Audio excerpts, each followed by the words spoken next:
അപ്പോൾ എല്ലാവർക്കും പുതിയൊരു വീഡിയോയിലേക്ക് സ്വാഗതം. Champions league quarter final second league ഇന്നലെ നടന്ന കളിയിൽ, അതായത് ഇന്ന് പുലർച്ചെ അല്ലെങ്കിൽ ഇന്നലെ നടന്ന കളിയിൽ PSG 2-0 ലിവർപൂളിനെ ആൻഫീൽഡിൽ വെച്ചിട്ട് പരാജയപ്പെടുത്തിയിരിക്കുന്നു. 2 ഗോൾ നേടിയത് ഉസ്മാൻ ഡംബലെ. 2 ഗോളും പറഞ്ഞത് ഹാഫ് ടൈമിന് ശേഷം. ഒന്നും ലിവർപൂളിന് ചെയ്യാണ്ടായിരുന്നില്ല. ഒരു പെനാൽറ്റി അടക്കി ലിവർപൂളിന് കിട്ടിയിരുന്ന വാർത്തയ്ക്ക് ചെയ്തിട്ട് പെനാൽറ്റി അല്ല എന്ന് റഫറി വിധിക്കുകയും ചെയ്തു. പ്രത്യേകിച്ച് എക്സ്പെക്റ്റഡ് ആണ്. അങ്ങനെ ടോട്ടൽ അഗ്രിഗേറ്റ് 4-0 2-0 ഓൾറെഡി പാരീസിൽ വെച്ചിട്ട് അവർ ജയിച്ചിരുന്നു. ഇപ്പോൾ 2-0 4-0 അഗ്രിഗേറ്റിൽ കംഫർട്ടബിൾ ആയിട്ട് the defending UEFA champions league winner, കഴിഞ്ഞ സീസണിലെ ചാമ്പ്യൻസ് ലീഗ് വിന്നറായ PSG സെമിയിലേക്ക് മാർച്ച് ചെയ്തിരിക്കുന്നു. അൺഎക്സ്പെക്റ്റഡ് ആയിട്ടൊന്നുമില്ല. ഞാൻ ഈ ലിവർപൂൾ സാധാരണ ആൻഫീൽഡിൽ വെച്ചിട്ട് കളി ജയിക്കാൻ, പക്ഷെ ഇപ്പോഴത്തെ ഫോമിൽ അത് PSG മറികടക്കാൻ ബുദ്ധിമുട്ട് തന്നെയായിരുന്നു. അപ്പോൾ ഏതാണ്ട് ഉറപ്പിച്ചിരുന്നു, പ്രത്യേകിച്ച് ഒരു ഗോൾ ഡംബൽ അടിച്ചപ്പോൾ ഉറപ്പിച്ചിരുന്നു എന്തായാലും PSG കൊണ്ടുപോയിരുന്നു. അപ്പം അങ്ങനെയാണ് PSG വേഴ്സസ് ലിവർപൂൾ മത്സരത്തിൻ്റെ ഫലം. അടുത്ത മത്സരം എന്ന് പറഞ്ഞാൽ അതേ സെയിം സമയത്ത് തന്നെ അത്ലറ്റിക്കോ മാഡ്രിഡിന്റെ ഹോം ഗ്രൗണ്ടായ റിയാദ് മെട്രോപൊളിറ്റാനോയിലെ ബാഴ്സലോണ വേഴ്സസ് അത്ലറ്റിക്കോ മത്സരം, ചൂടേറിയ മത്സരം. കാരണം ആദ്യ പാദ മത്സരത്തിലെ ന്യൂ ക്യാമ്പിലെ ബാഴ്സലോണയെ ഞെട്ടിച്ചിട്ട് 2-0 വിജയം നേടി 2 ഗോൾ ലീഡോട് കൂടിയിട്ടാണ് അത്ലറ്റിക്കോ മാഡ്രിഡ് തങ്ങളുടെ ഹോം ഗ്രൗണ്ടായ മെട്രോപൊളിറ്റാനോയിൽ പന്ത് കിട്ടാൻ ഇറങ്ങിയത്.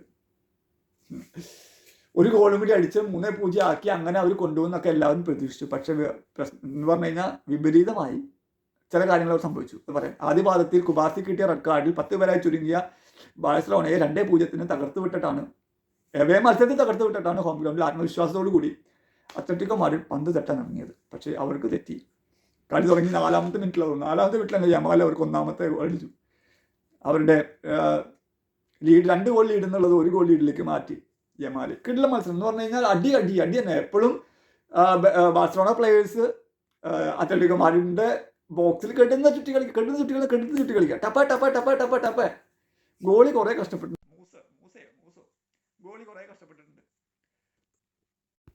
പക്ഷെ അവരെന്തായാലും മാക്സിമം ബാഴ്സലോണ മാക്സിമം അത്ലറ്റിക്കോ മാഡ്രിഡിന്റെ ബോക്സിൽ കെട്ടുന്ന കളി അതിന് പിന്നെ ഫലം കണ്ടു. ബാഴ്സലോണ 2ാമത്തെ ഗോൾ അടിക്കുന്നു പെഡ്രിയിലൂടെ. 2 ഗോൾ ലീഡോട് കൂടി ഹോം ഗ്രൗണ്ടിൽ പന്ത് കിട്ടാണെങ്കിൽ അത്ലറ്റിക്കോ മാഡ്രിഡിന്റെ മുന്നിൽ ബാഴ്സലോണ 2 ഗോൾ അങ്ങനെ തിരിച്ചു കൊടുത്തു. മത്സരം 2-2 ടൈറ്റായി. അപ്പം എല്ലാവരും വിചാരിച്ചു കേട്ടോ ബാഴ്സലോണ എന്തായാലും ഈ കളി എടുക്കും. കാരണം അത്ലറ്റിക്കോ മാഡ്രിഡിന്റെ ഗ്രൗണ്ടിൽ വന്നിട്ട് 2 ഗോള് പിന്നിലതിന് ശേഷം 2 ഗോൾ അടിച്ചിട്ട് ബാഴ്സലോണ സമനില പിടിച്ചെങ്കിൽ എന്തായാലും ബാഴ്സലോണ ഈ കളി എടുക്കും ഞാൻ അടക്കം വിചാരിച്ചു. പക്ഷേ ആദ്യത്തെ ലീഗിൽ സംഭവിച്ച പോലെ പിന്നെയും ഒരു റെഡ് കാർഡിന്റെ ബുദ്ധിമുട്ട് ബാഴ്സലോണയ്ക്ക് വന്നു. പോയി വാറ് നോക്കിയിട്ട് റെഡ് കാർഡ് കാണിക്കുന്നു. ഇത് അടുത്തൊരു ബാഴ്സലോണ താരം കൂടി റെഡ് കാർഡ് കാണിട്ട് പുറത്താകുന്നു. അങ്ങനെ ക്വാർട്ടർ ഫൈനലിൽ ആദ്യ ലീഗിലും ഫസ്റ്റ് ലീഗിലും സെക്കൻഡ് ലീഗിലും ബാഴ്സലോണയുടെ ഓരോ താരങ്ങൾ റെഡ് കാർഡ് കിട്ടി പുറത്തു പോകുന്നു. 10 പേരായിട്ട് പിന്നെയും ബാഴ്സലോണ ചുരുങ്ങുന്നു. ടഫിനെ തോന്നുന്നു നമ്മുടെ അത്ലറ്റിക്കോ മാഡ്രിഡ് പിന്നെയും പറന്ന് വന്നു. ഉടൻ നല്ലൊരു മൂവായിരുന്നു. ലുക്മാൻ എന്നിട്ട് ഗോൾ അടിക്കുന്നു. അങ്ങനെ അത്ലറ്റിക്കോ മാഡ്രിഡ് ഹോം ഗ്രൗണ്ടിൽ ഒരു ഗോൾ അടിക്കുന്നു. മത്സരം 1-2.